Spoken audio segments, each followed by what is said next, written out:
Part 4. In the blind spot of the mind's eye. And as imagination bodies forth the forms of things unknown, the poet's pen turns them to shapes, and gives to airy nothing a local habitation and a name. Shakespeare, A Midsummer Night's Dream. This much we know for sure: Adolf Fischer did not organize the riot. He did not incite the riot.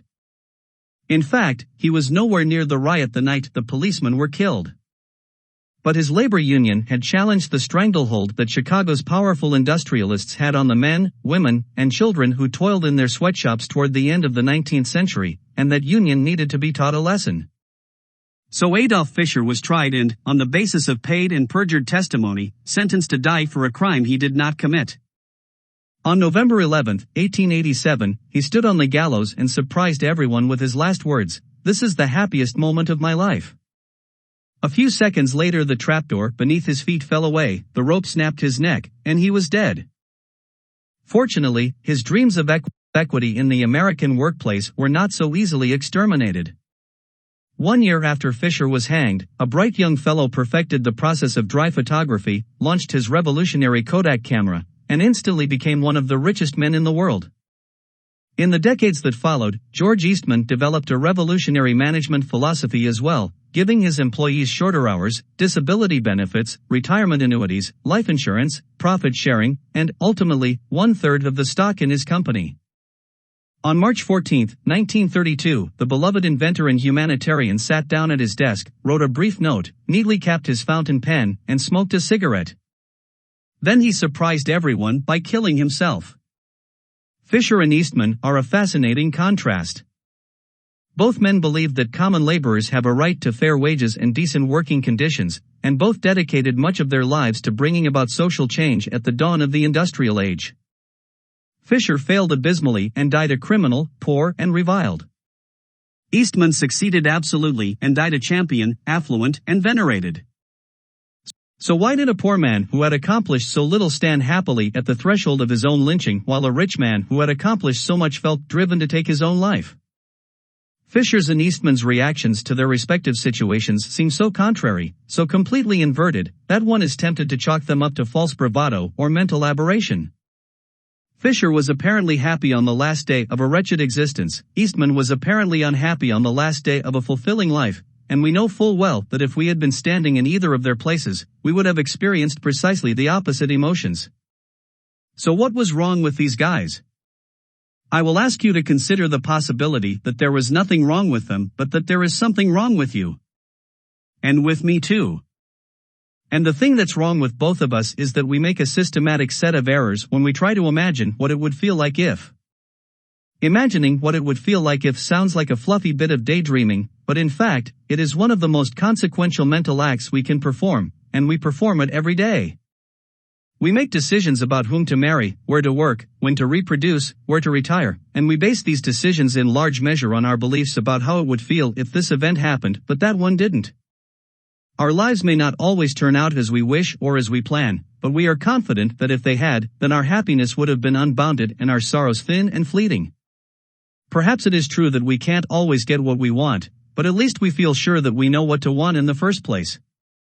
We know that happiness is to be found on the golf course and not on the assembly line, with Lana but not with Lisa, as a potter but not as a plumber, in Atlanta but not in Afghanistan, and we know these things because we can look forward in time and simulate worlds that do not yet exist.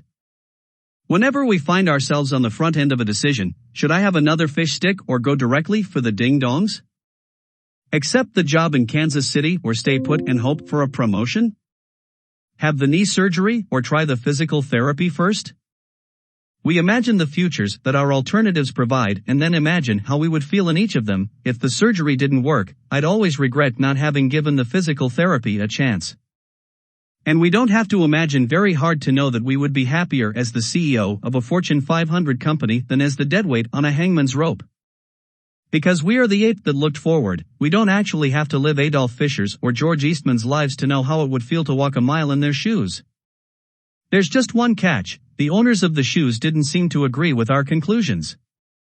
Fischer claimed to be happy, Eastman acted like a man who was not, so unless these guys were wrong about how it felt to live their own lives, we are forced to consider the possibility that the mistake is that when we try to imagine how it would feel to be in Fisher's or Eastman's situations, our imaginations failed us in some curious way.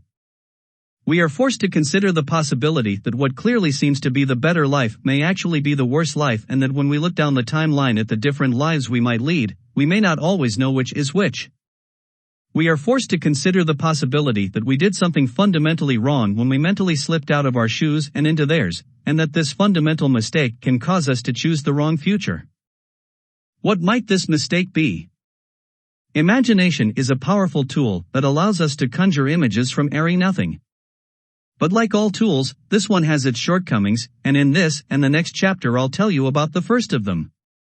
The best way to understand this particular shortcoming of imagination, the faculty that allows us to see the future, is to understand the shortcomings of memory, the faculty that allows us to see the past, and perception, the faculty that allows us to see the present.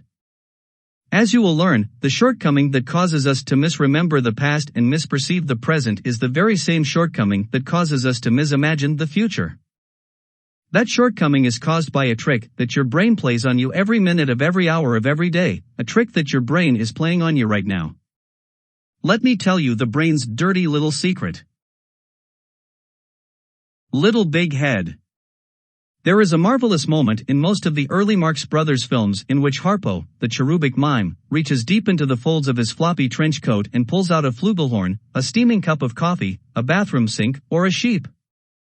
By the age of 3, most of us have learned that big things can't go inside little things, and that understanding is violated to comic effect when someone pulls plumbing or livestock from his pockets. How can a flugelhorn fit inside a raincoat? How can that tiny car hold all those merry clowns? How can the magician's assistant get folded up inside that little box? They can't, of course, and we know that, which is why we are so appreciative of the illusion that they do. Filling in memory. The human brain creates a similar illusion. If you've ever tried to store a full season of your favorite television show on your computer's hard drive, then you already know that faithful representations of things in the world require gobs of space.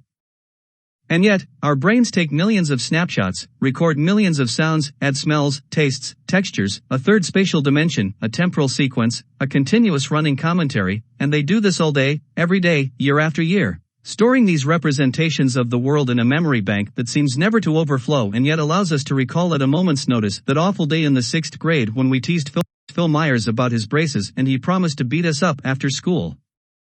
How do we cram the vast universe of our experience into the relatively small storage compartment between our ears? We do what Harpo did, we cheat.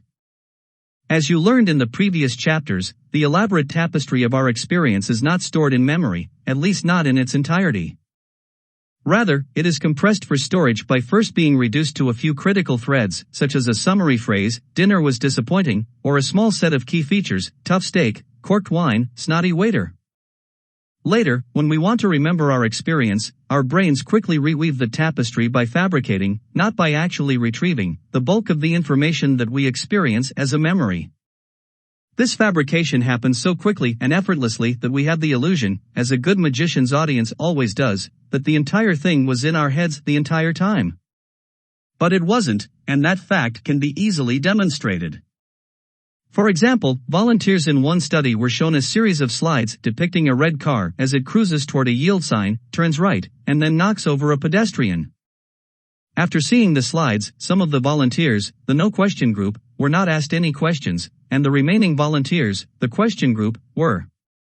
The question these volunteers were asked was this: did another car pass the red car while it was stopped at the stop sign? Next, all the volunteers were shown two pictures, one in which the red car was approaching a yield sign and one in which the red car was approaching a stop sign, and were asked to point to the picture they had actually seen. Now, if the volunteers had stored their experience in memory, then they should have pointed to the picture of the car approaching the yield sign, and indeed, more than 90% of the volunteers in the no question group did just that.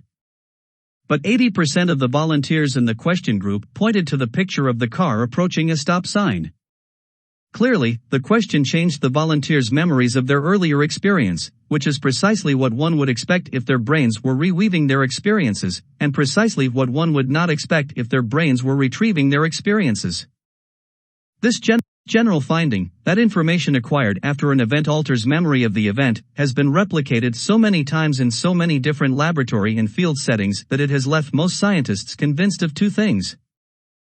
First, the act of remembering involves filling in details that were not actually stored, and second, we generally cannot tell when we are doing this because filling in happens quickly and unconsciously. Indeed, this phenomenon is so powerful that it happens even when we know someone is trying to trick us.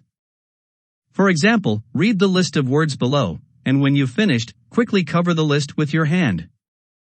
Then I will trick you. Bed, rest, awake, tired, dream, wake, snooze, blanket, doze, slumber, snore, nap, peace, yawn, drowsy. Here's the trick. Which of the following words was not on the list? Bed, doze, sleep, or gasoline? The right answer is gasoline, of course. But the other right answer is sleep, and if you don't believe me, then you should lift your hand from the page. Actually, you should lift your hand from the page in any case, as we really need to move along. If you're like most people, you knew gasoline was not on the list, but you mistakenly remembered reading the word sleep. Because all the words on the list are so closely related, your brain stored the gist of what you read, a bunch of words about sleeping, rather than storing every one of the words. Normally this would be a clever and economical strategy for remembering. The gist would serve as an instruction that enabled your brain to reweave the tapestry of your experience and allow you to remember reading the words you saw. But in this case, your brain was tricked by the fact that the gist word, the key word, the essential word, was not actually on the list. When your brain rewove the tapestry of your experience, it mistakenly included a word that was implied by the gist but that had not actually appeared, just as volunteers in the previous study mistakenly included a stop sign that was implied by the question they had been asked but that had not actually appeared in the slides they saw. This experiment has been done dozens of times with dozens of different word lists, and these studies have revealed two surprising findings. First, people do not vaguely recall seeing the gist word, and they do not simply guess that they saw the gist word. Rather, they vividly remember seeing it and they feel completely confident that it appeared. Second, this phenomenon happens even when people are warned about it beforehand. Knowing that a researcher is trying to trick you into falsely recalling the appearance of a gist word does not stop that false recollection from happening. Filling in perception. The powerful and undetectable filling in that suffuses our remembrances of things past pervades our perceptions of things present as well. For instance, if on one particularly slow Tuesday you took it upon yourself to dissect your eyeball, you would eventually come across a spot on the back of your retina where your optic nerve leaves your eye and wends its way toward your brain. The eyeball cannot register an image at the point at which the optic nerve attaches, and hence that point is known as the blind spot. No one can see an object that appears in the blind spot because there are no visual receptors there. And yet, if you look out into your living room, you do not notice a black hole in the otherwise smooth picture of your brother-in-law sitting on the sofa, devouring cheese dip. Why? Because your brain uses information from the areas around the blind spot to make a reasonable guess about what the blind spot would see if only it weren't blind, and then your brain fills in the scene with this information. That's right, it invents things, creates things, makes stuff up. It doesn't consult you about this, doesn't seek your approval. It just makes its best guess about the nature of the missing information and proceeds to fill in the scene, and the part of your visual experience of your cheese-dipping brother-in-law that is caused by real light reflecting off of his real face and the part that your brain just made up look exactly alike to you. You can convince yourself of this by closing your left eye, focusing your right eye on the magician in figure 8, and then bringing the book slowly toward you. Stay focused on the magician, but notice that when the earth moves into your blind spot, it seems to disappear. You will suddenly see whiteness where the earth actually is because your brain sees whiteness all around the earth and thus mistakenly assumes there is whiteness in your blind spot as well. If you keep moving the book toward you, the earth will reappear.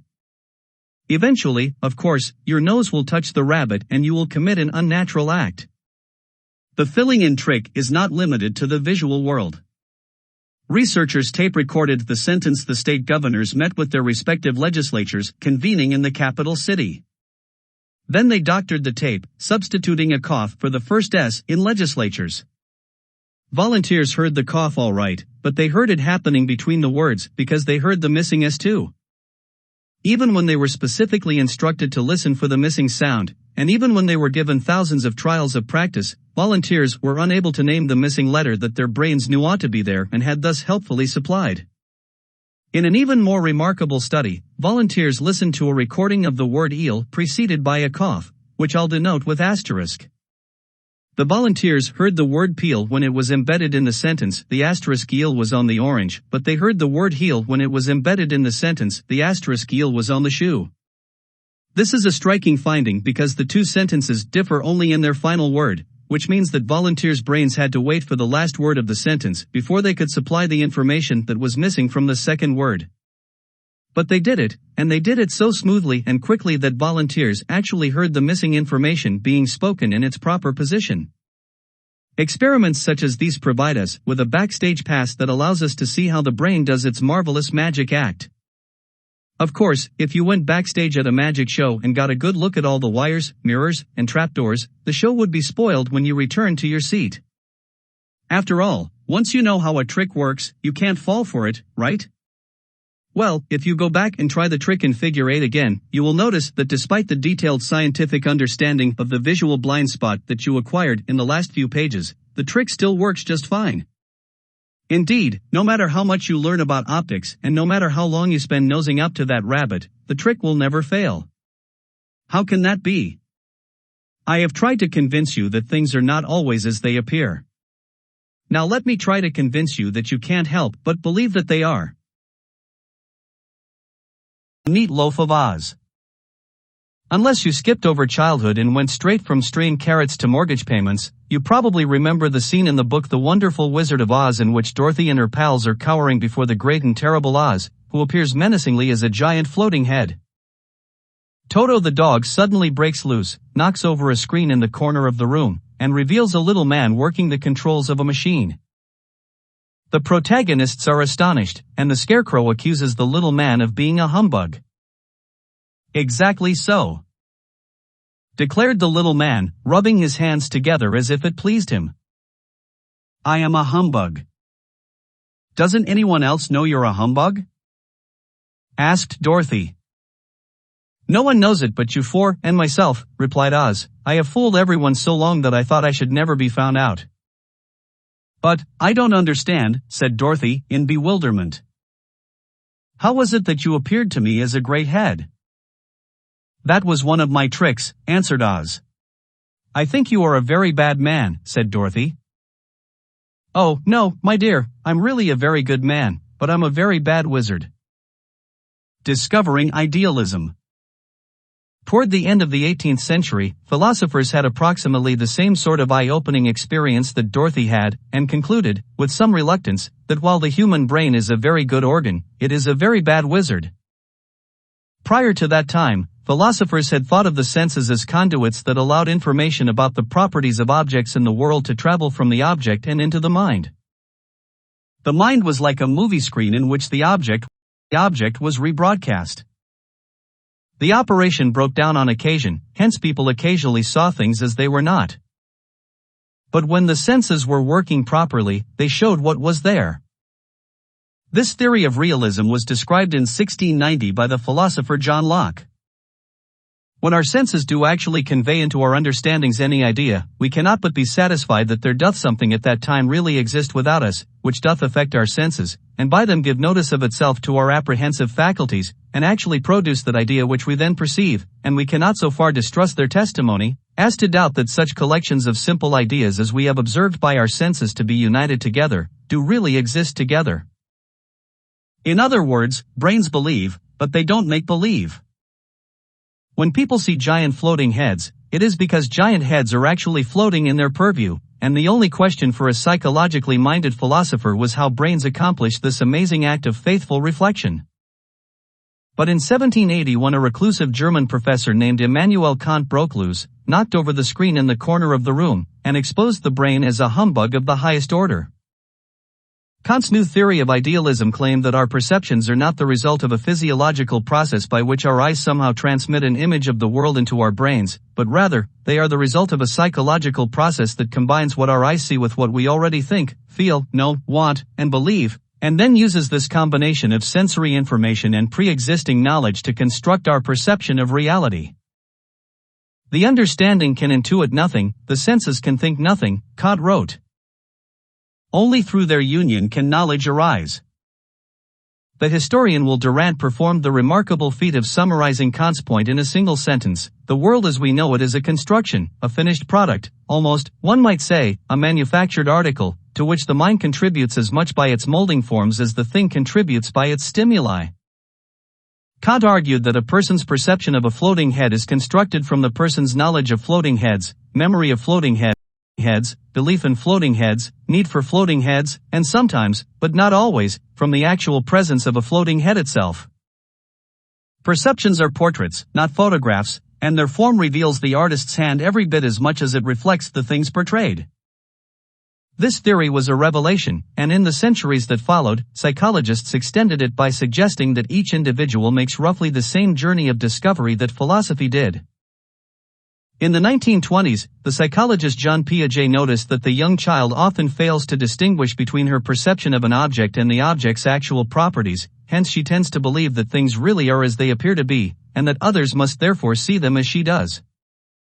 When a 2-year-old child sees her playmate leave the room, and then sees an adult remove a cookie from a cookie jar and hide it in a drawer, she expects that her playmate will later look for the cookie in the drawer, despite the fact that her playmate was not in the room when the adult moved the cookie to the drawer from the jar. Why? Because the 2-year-old child knows the cookie is in the drawer and thus expects that everyone else knows this as well. Without a distinction between things in the world and things in the mind, the child cannot understand how different minds can contain different things. Of course, with increasing maturity, children shift from realism to idealism, coming to realize that perceptions are merely points of view, that what they see is not necessarily what there is, and that two people may thus have different perceptions of or beliefs about the same thing. Piaget concluded that the child is a realist in its thought and that its progress consists in ridding itself of this initial realism. In other words, like philosophers, ordinary people start out as realists but get over it soon enough. Escaping realism. But if realism goes away, it doesn't get very far. Research shows that even adults act like realists under certain circumstances. For example, in one study, a pair of adult volunteers were seated on opposite sides of a set of cubbyholes, as shown in Figure 9. Some common objects were placed in several of the cubbies. Some of these cubbies were open on both sides, so that items such as the large truck and the medium truck were clearly visible to both volunteers. Other cubbies were open on only one side, so that items such as the small truck could be seen by one volunteer but not by the other. The volunteers played a game in which the person with the occluded view, the director, told the person with the clear view, the mover, to move certain objects to certain locations. Now, what should have happened when the director said, "Move the small truck to the bottom row"? If the mover were an idealist, she would move the medium truck because she would realize that the director could not see the small truck, hence he must have been referring to the medium truck, which, from the director's point of view, was the smallest. On the other hand, if the mover were a realist, then she would move the small truck without regard for the fact that the director could not see it as she could, hence could not have been referring to it when he gave his instruction. So which truck did the movers actually move? The medium truck, of course. What did you think they were stupid? These were normal adults. They had intact brains, good jobs, bank accounts, nice table manners, all the usual stuff. They knew that the director had a different point of view and thus must have been talking about the medium truck when he said, "Move the small truck." But while these normal adults with intact brains behaved like perfect idealists, their hands told only half the story. In addition to measuring the mover's hand movements, the researchers used an eye tracker to measure the mover's eye movements as well. The eye tracker revealed that the moment the mover heard the phrase "move the small truck," she briefly looked toward the small truck, not the medium truck, which was the smallest truck the director could see, but the small truck, which was the smallest truck that she could see. In other words, the mover's brain initially interpreted the phrase "the small truck" as a reference to the smallest truck from her own point of view, without regard for the fact that the director's point of view was different. Only after briefly flirting with the idea of moving the small truck did the mover's brain consider the fact that the director had a different view and thus must have meant the medium truck, at which point her brain sent her hand instructions to move the proper truck. The hand behaved like an idealist, but the eye revealed that the brain was a momentary realist. Experiments such as these suggest that we do not outgrow realism so much as we learn to outfox it, and that even as adults our perceptions are characterized by an initial moment of realism. According to this line of reasoning, we automatically assume that our subjective experience of a thing is a faithful representation of the thing's properties. Only later, if we have the time, energy, and ability, do we rapidly repudiate that assumption and consider the possibility that the real world may not actually be as it appears to us. Piaget described realism as a spontaneous and immediate tendency to confuse the sign and the thing signified, and research shows that this tendency to equate our subjective sense of things with the objective properties of those things remains spontaneous and immediate throughout our lives. It does not go away forever, and it does not go away on occasion.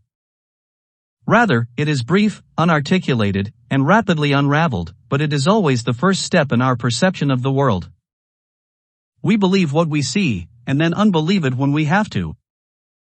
All of this suggests that the psychologist George Miller was right when he wrote, "The crowning intellectual accomplishment of the brain is the real world."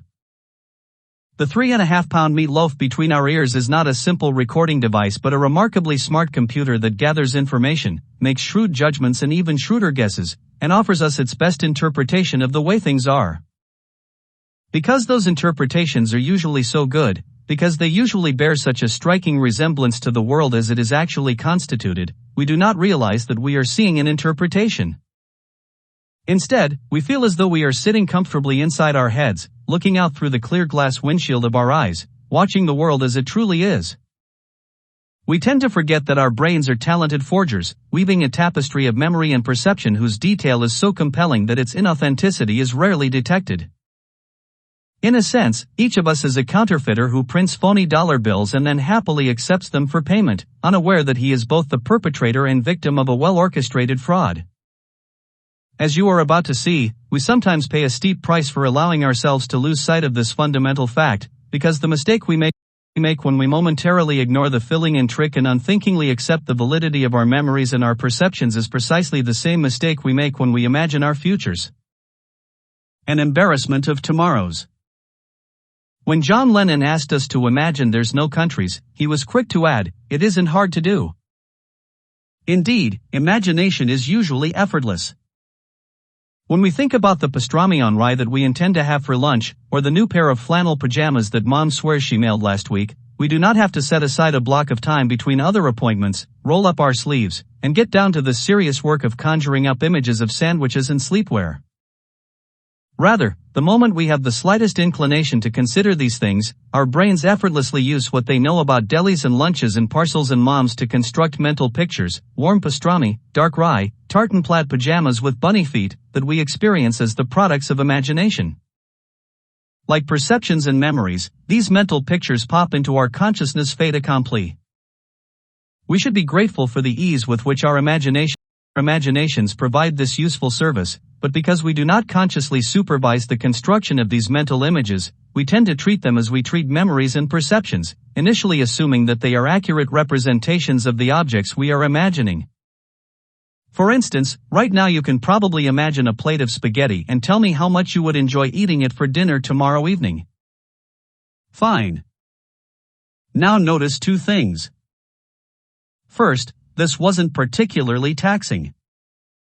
You could probably imagine pasta all day long without ever breaking a sweat, letting your brain do the heavy construction work while you lounge around in your new pajamas.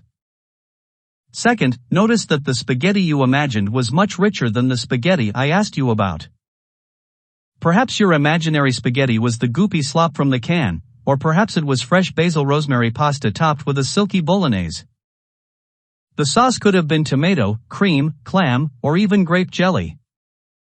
The noodles might have been piled beneath a pair of traditional meatballs, or sprinkled with a half-dozen slivers of duck sausage studded with capers and pine nuts. Maybe you imagined eating the spaghetti while standing at your kitchen counter with a newspaper in one hand and a Coke in the other. Or maybe you imagined that your waiter had given you the small table near the fireplace at your favorite trattoria and poured you a fat 1990 Barolo to start. Whatever you imagined, it's a pretty good bet that when I said spaghetti, you did not have an unrequited urge to interrogate me about the nuances of sauce and locale before envisioning a single noodle. Instead, your brain behaved like a portrait artist commissioned to produce a full color oil from a rough charcoal sketch, filling in all the details that were absent from my question and serving you a particular heaping helping of imaginary pasta. And when you estimated your enjoyment of this future spaghetti, you responded to this particular mental image as you respond to particular memories and particular perceptions, as though the details had been specified by the thing you were imagining rather than fabricated by your brain. In so doing, you made an error that your future spaghetti-eating self may regret.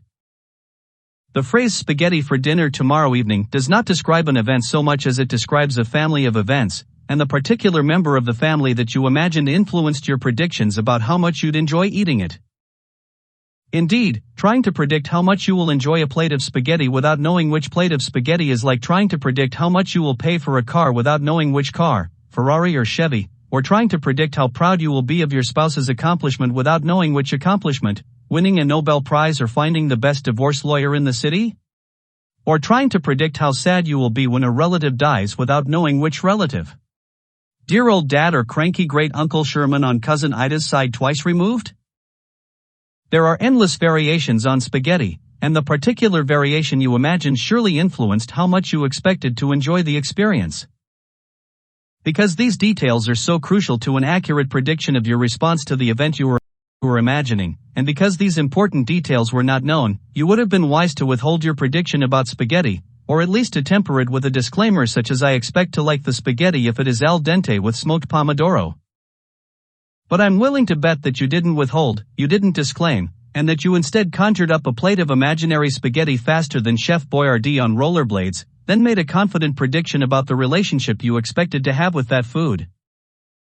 If you didn't do that, then congratulations. Give yourself a medal. But if you did, then know you are not alone. Research suggests that when people make predictions about their reactions to future events, they tend to neglect the fact that their brains have performed the filling-in trick as an integral part of the act of imagination. For example, volunteers in one study were asked to predict what they would do in a variety of future situations, how much time they would be willing to spend answering questions in a telephone survey, how much money they would be willing to spend to celebrate a special occasion at a restaurant in San Francisco, and so on. Volunteers also reported how confident they were that each of these predictions was correct. Before making predictions, some volunteers were asked to describe all the details of the future event they were imagining. I am imagining eating wine-braised short ribs with roasted root vegetables and parsley coulis at Jardinier, and were then told that they should assume that each of these details was perfectly accurate, the assumers. Other volunteers were not asked to describe these details and were not told to make any assumptions, non-assumers. The results showed that non-assumers were every bit as confident as assumers were. Why? Because when they were asked about dinner, the non-assumers quickly and unconsciously generated a mental image of a particular dish at a particular restaurant, and then assumed that these details were accurate, rather than having been conjured from airy nothing. We all find ourselves in the same fix from time to time. Our spouse asks us to attend a party next Friday night. Our brains instantly manufacture an image of a cocktail party in the penthouse of a downtown hotel with waiters in black tie carrying silver trays of hors d'oeuvres past a slightly bored harpist, and we predict our reaction to the imagined event with a yawn that sets new records for duration and jaw extension. What we generally fail to consider is how many different kinds of parties there are: birthday celebrations, gallery openings, cast parties, yacht parties, office parties, orgies, wakes, and how different our reactions would be to each. So we tell our spouse that we'd rather skip the party, our spouse naturally drags us along anyhow, and we have a truly marvelous time. Why? Because the party involved cheap beer and hula hoops rather than classical music and seaweed crackers. It was precisely our style, and we liked what we predicted we'd hate because our prediction was based on a detailed image that reflected our brain's best guess, which was in this case dead wrong. The point here is that when we imagine the future, we often do so in the blind spot of our mind's eye, and this tendency can cause us to misimagine the future events whose emotional consequences we are attempting to weigh. This tendency transcends mundane predictions about parties, restaurants, and plates of spaghetti. For example, most of us have no doubt that we would enjoy being an Eastman more than we would enjoy being a Fisher. No doubt, that is, unless we pause to consider how quickly and unquestioningly our brains filled in the details of their lives and deaths, and how much all those made-up details mattered. Consider a pair of stories that your brain almost certainly did not invent for you at the beginning of this chapter. You are a young German immigrant who lives in the teeming, dirty city that is 19th century Chicago. A few wealthy families, the Armours, McCormicks, Swifts, and Fields, have monopolized their industries and have the right to use you and your family as they would use machines and horses. You devote your time to a small newspaper whose editorials call for social justice, but you are no fool, and you know that these essays will change nothing and that the factories will churn on, producing paper, producing pork, producing tractors, and spitting out the tired workers whose blood and sweat feed the engines of production. You are dispensable and insignificant. Welcome to America. One evening an altercation breaks out between some factory workers and the local police in Haymarket Square, and although you were not present when the bomb was thrown, you are rounded up with other anarchist leaders and charged with masterminding a riot. Suddenly your name is on the front page of every major newspaper and you have a national platform for your opinions. When the judge sentences you on the basis of fabricated evidence, you realize that this ignominious moment will be preserved in history books, that you will be known as the Haymarket Martyr, and that your execution will pave the way for the reforms you sought but were impotent to establish.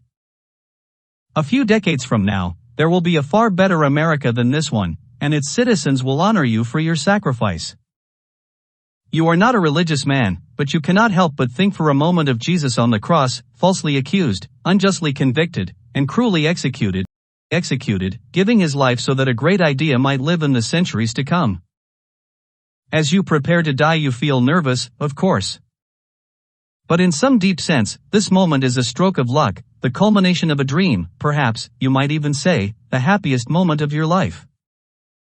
Cut to a second story, Rochester, New York, 1932, the midst of the Great Depression.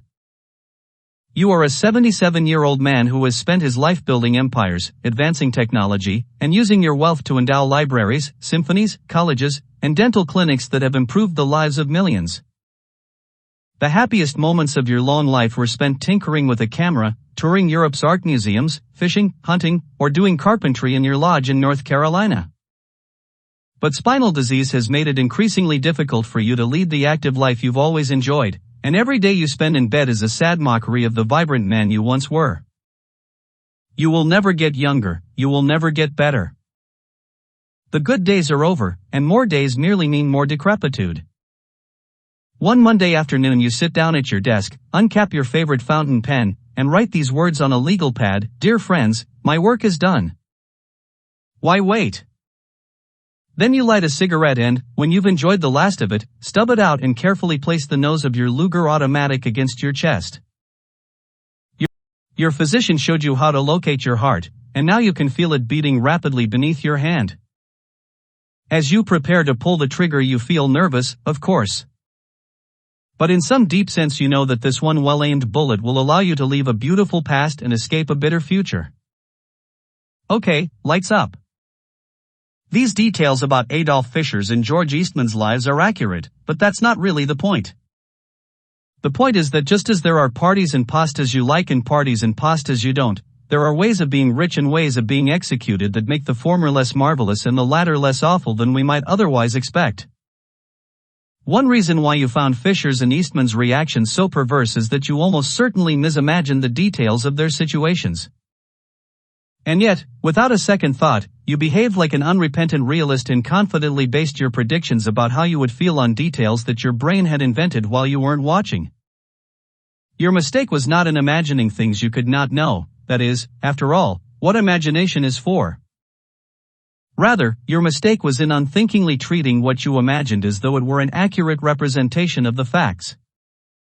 You are a very fine person, I'm sure. But you are a very bad wizard. Onward. If you'd been given your choice of brains at the moment of conception, you probably wouldn't have chosen the tricky one. Good thing no one asked you. Without the filling-in trick you would have sketchy memories, an empty imagination, and a small black hole following you wherever you went. When Kant wrote that perception without conception is blind, he was suggesting that without the filling-in trick we would have nothing even remotely resembling the subjective experience that all of us take for granted. We see things that aren't really there and we remember things that didn't really happen, and while these may sound like symptoms of mercury poisoning, they are actually critical ingredients in the recipe for a seamlessly smooth and blessedly normal reality. But that smoothness and normality come at a price. Even though we are aware in some vaguely academic sense that our brains are doing the filling-in trick, we can't help but expect the future to unfold with the details we imagine. As we are about to see, the details that the brain puts in are not nearly as troubling as the details it leaves out.